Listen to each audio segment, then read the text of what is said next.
Hey everybody, Ryan here at eTrailer. Today on our 2022 Ford Escape, we're going to be showing you how to install the Roadmaster diode wiring kit. But before we do that, why don't we check it out and make sure that this is going to work for you. So before we get too carried away talking about the wiring itself and how it works and everything like that, I figured it'd be useful just to kind of refresh ourselves and touch base on the main parts that we're going to need to flat tow our Escape down the road in the first place. So you're going to need a total of 5 main parts. The first one is going to be the base plate, and that's there to provide us with a solid and reliable attachment point. That way we can hook our tow bar up to it. Tow bar is going to be the second component, and this is going to be the physical link that actually connects the front of our Escape to the back of our motorhome. The third main component will be safety cables, and these are there in the event of an unlikely disconnect. They're going to keep everything paired together. The fourth main component is going to be tow bar wiring, and what this is going to do is transfer the lighting functions from the back of your RV to the back of your Ford.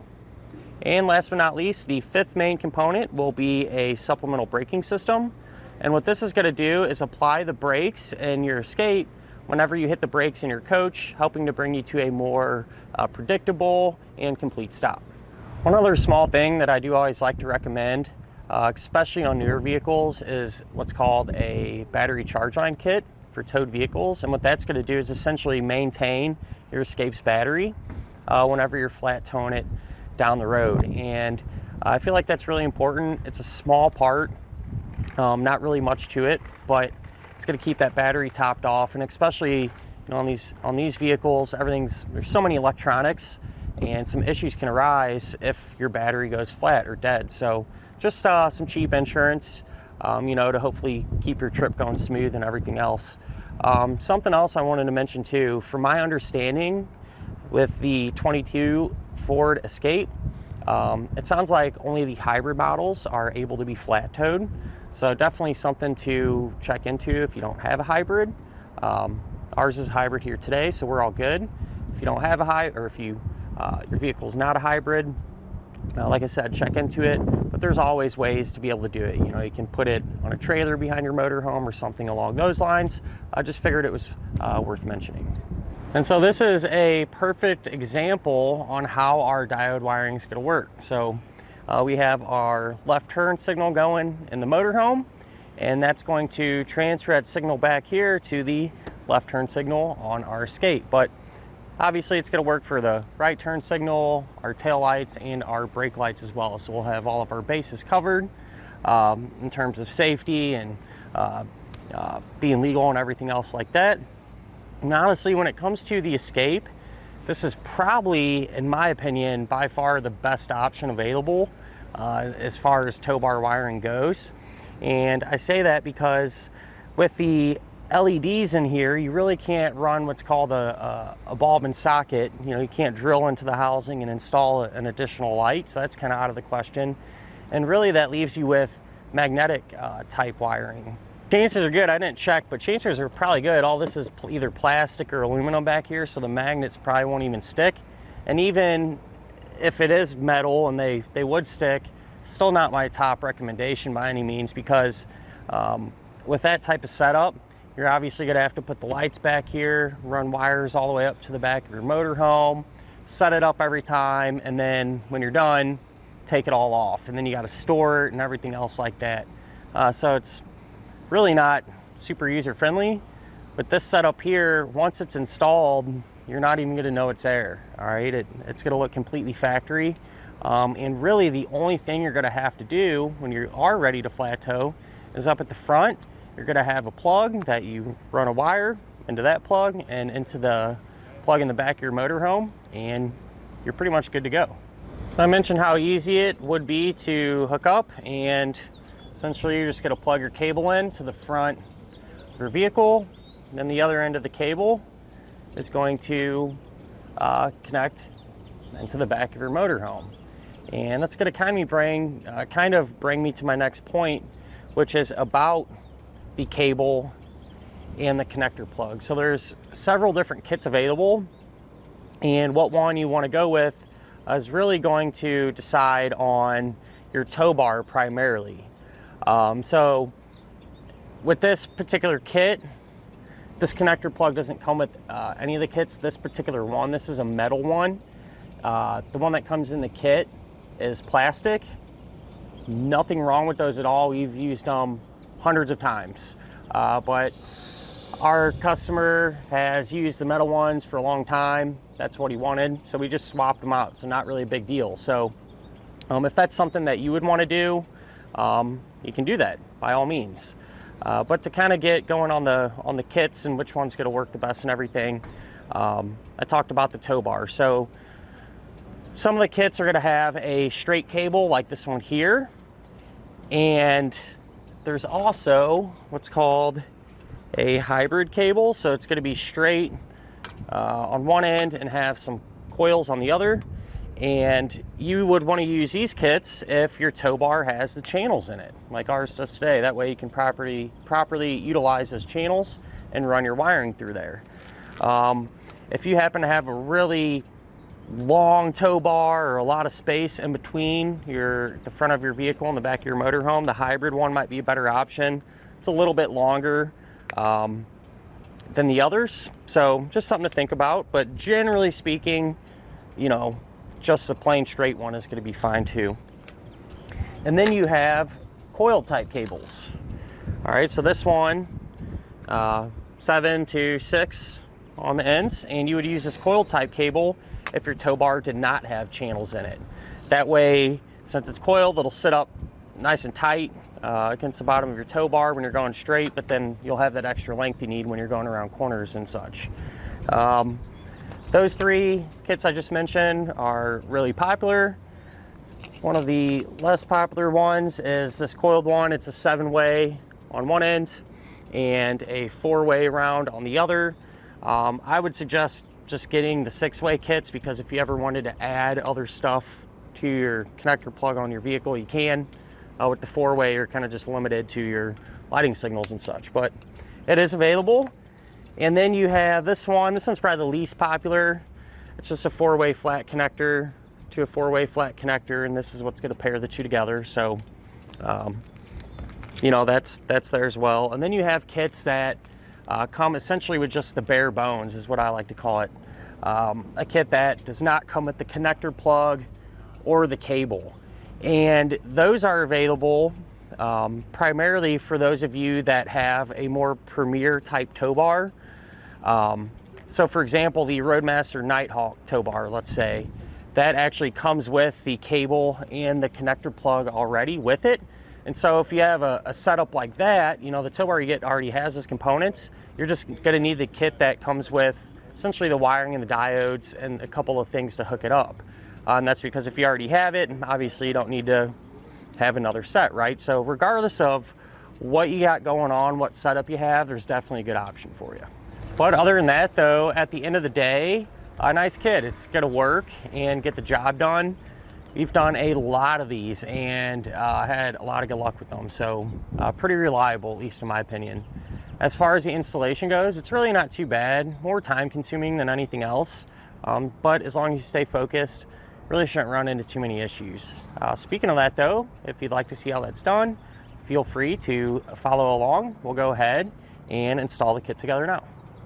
To begin our installation, we're going to be here at the front of our Escape, and obviously we got the front end taken apart, and that's because we're doing this at the same time that we did our base plate, and it just makes it much more easy to work.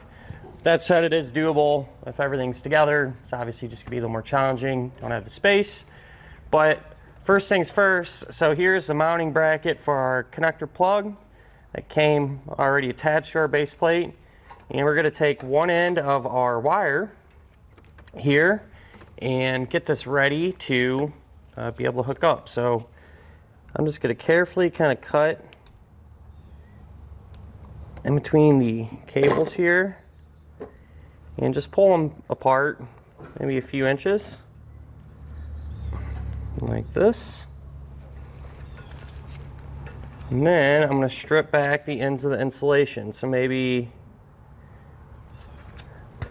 that's something like that. So I will do all of these And then we can grab our connector plug. So whether you're using one like this is a Pollock, a 6-way round, or another type of 6-way round. Doesn't really matter, they're all gonna hook up the same. So this one though, some of the plugs have the connectors, you can get to the terminals just right from the back. This one is kind of in a housing type deal, so we'll pull that off. Push this out. So there's our terminals. So what I'm going to do is take our wiring, just kind of feed it through here. I'm just going to push it out of the way for now. And we want to make sure our wires are twisted, really tight. That'll help ensure that we have a good connection. You know, no loose wires in there.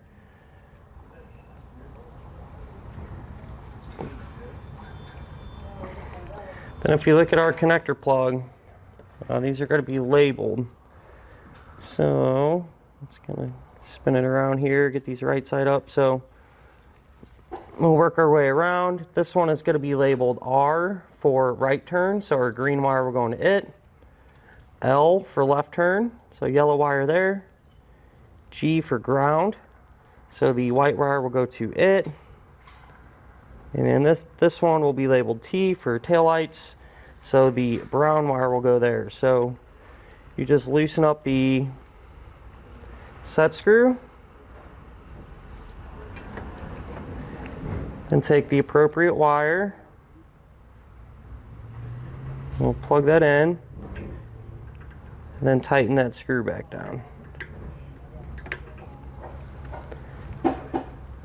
Once I have this tight, I'm just going to repeat the same process for our remaining wires. So this is what the back of the connector plug looks like once the diode wiring is all hooked up here. And I want to mention, now would be a great time to hook up anything else here if you need to. For example, a charge line. Since we're already in here and need to run wires and everything else, might as well do it at the same time. So our vehicle is getting a charge line, so that's what I'm going to do. I'll hook that up real quick and then we can move on from there. So with everything hooked up, now we can take this, put it back in place. At the very end, once I have everything done, I know it's working, I'll come back and put some grease and sealer on the terminals there. But I like to wait till the end, that way if there is an issue, I'm not kind of dealing with all that stuff in there. So I'll line this back up and put our screw in. And then I can just simply mount it up to our base plate there. When you mount this, if you do happen to have any anti-seize compound, you can put that on the threads, and that'll help prevent, you know, these bolts rusting out and corroding inside of there and making it difficult to get off if you ever have to remove it in the future. So from here, I started to route our wiring up into the engine compartment. And so I just kind of wrapped it along through here, pushed it up behind our bumper beam. Kind of see a couple pieces of it there. Run it up, and it's going to come out essentially right next to our headlight. So with it in the engine compartment now, we can figure out what we're going to do next. So I continued to route our wiring just along through here, where it drops down along the firewall right there in that area, and it's going to come out from the underside of our vehicle. So now here underneath our vehicle, our wiring drops down, and especially important in this area, make sure you're not going to be hitting any hot or moving parts, and you can use the zip ties to keep the wiring secured and away from all that stuff. And right here in this area, what we're going to do is connect our ground wire, which is this white one. And so you're just going to very carefully cut just the white wire and kind of pull a little bit off the harness. The white wire here that goes to nothing, we're just going to completely remove that from the harness, and we'll hold on to it and save it for later. But this end, the one that actually goes to our connector plug, we're going to strip that back and grab a ring terminal and crimp that down. And this is going to need to get connected to a good ground source, which in our case, our frame is right here. Really thick piece of metal, which will work out really well. And so I'm just going to kind of hold that in place. Then we can take the provided self-tapping screw. So trying to drill through here, this is hardened steel, and especially for those of you that don't have any extra self-tapping screws, you only have the one with the kit, don't put it there because you'll end up burning up the screw and kind of be out of luck. So not a huge deal. You can kind of roll with the punches here. I actually ended up grounding our wire to this bracket here, and that's perfectly fine. Still a thick piece of steel, but it's not hardened, so it's actually manageable, and you're able to run that self-tapping screw through it. But with that said, now what we can do is continue to route our wires towards the back of the vehicle.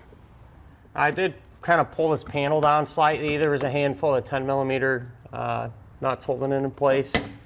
We pull that down, then I just followed these factory lines here, zip tying it along the way, kind of ran right through here, just along the side of our fuel tank. You can see a piece of the wire there. Then I went up and over our subframe. And in this area, pay attention to the spring, the coil spring and everything. You want to make sure to avoid all that.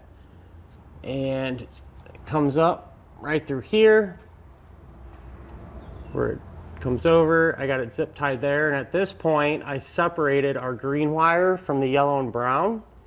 And what I did was on the end of the green wire, I taped on the remaining portion of the white wire that we removed earlier. So the green and white wire run over to the passenger side,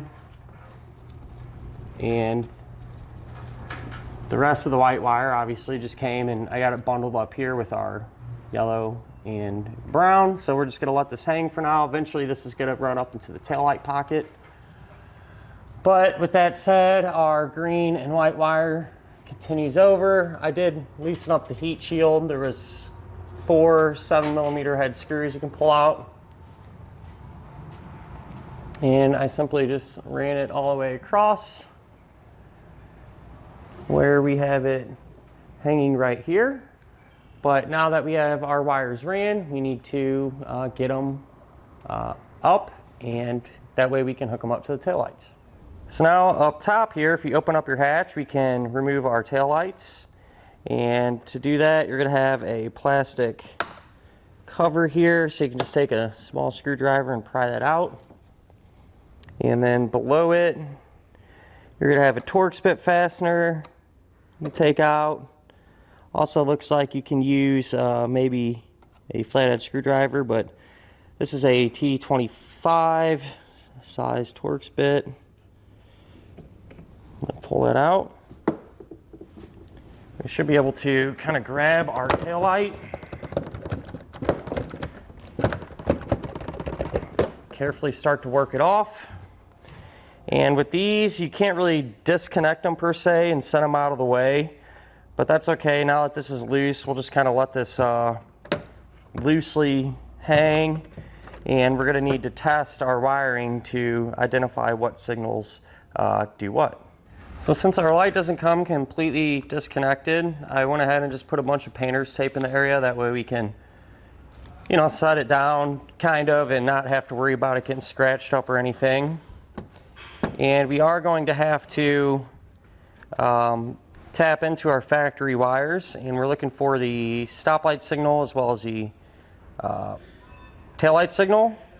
So I tested the wires so we could effectively kind of demonstrate what we got going on here, but the factory purple wire, that's going to be used for our stop and turn diode, and the yellow, factory yellow wire, that's going to be used for our tail light signal. So what we're going to do here is cut these two wires.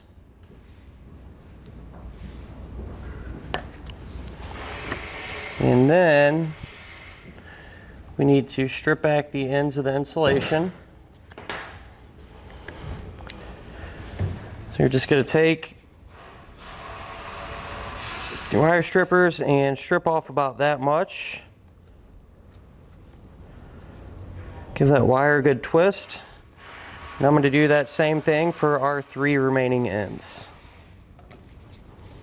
So with the wire stripped back, now what you're going to do is take one of the blue spade terminals, place it over the bare end of the wire, and crimp it down. We use that same technique to do our 3 remaining ends. So I got all these ends hooked up. This purple one, don't really worry about the different color. The kit comes with all these blue ones, but I happened to drop this blue one and can't find it, so I just grabbed another one I had in my box here, but same exact idea. But with that said, what you're going to do now is take your diodes, on the side that says out with a single diode on it, that's going to go to these wires closest to where they go into the taillight. So we'll plug that in. Same deal with this one. And then on the other sides of the diodes, you just go color to color. So purple wire is going into this one. Put the purple wire, other end of the purple wire into the same one. Same thing with the yellow. So factory yellow to factory yellow. And now what we can do is get our new wires up in this area. That way we can get those hooked up. So the way I'm going to get our wires from the bottom up is you take a pull wire. It's a piece of tubing, but you could use, you know, another piece of wire or even a metal coat hanger. You know, you straighten it out, drop it down, and then what you're able to do is tape the wires to the end of the fish wire, or the pull wire rather, and then we can simply just pull them right up into place here. And obviously we're not going to need all this length, so what I'll do is cut these to length and then strip all the ends back. So our wires, the yellow one I stripped back just like the others, crimped on a blue terminal. The white and brown will know, however, you want to strip the ends back and then you want to twist these together. I'll get them tight, that way we get a good connection. And with these, you're going to take the yellow terminal, slide that on, and crimp that over both ends of the wire.